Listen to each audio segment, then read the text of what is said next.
xanuunku maaha dalbashaad adigu leedahay, caafimaadkuna maaha damaanad buuxda oo aynu haysanno. qof walba waxa uu jecel yahay inaan wax dhibaato ay soo gaadhin, balse arrinku waxa uu fool xumaadaa markaad weydo cid wax kula qabataba.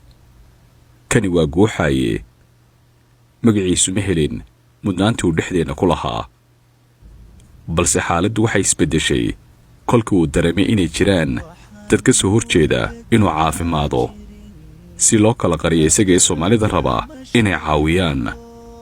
waxay dhalinyartii oo cimaamada ku soo dhijinayna ay dheheen waxay bilaabeen inay u dhidhiilaan. dunida aynu ku nool nahay ma jiraan cisi gaara lacag isku siisa oo aan Soomaalida ahayn. qoomiyadda aynu ka dhalanayna waa kuwa gacan furan, qofkii ay xaaladdiisu cuslaatana kama hagradaan wixii ay siinayaan. guuxaaye waxa uu la tacaalayaa xanuun caloosha ah oo muddo badan u diidanaa inuu si caadi ah u noolaado. waxaa la sheegay xanuunka maanta soo ritay inuu hore u qarsaday oo aanu cidna la wadaagin, asxaabtiisuna ay u malaynayeen qof caafimaad qaba. muddo ku dhow sannad waxa uu ku noolaa dalka Hindiya. waa goob ay joogaan koox dhiig miirata ah oo fahansan lacagta faraha badan ee ay Soomaalidu sidato.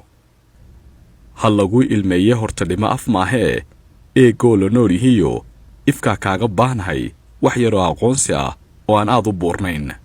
ha lagu ilmeeye hortadhimo af maahee eegoo la nool yihiyo ifkaa kaaga baahnahay wax yaroo aqoonsi ah.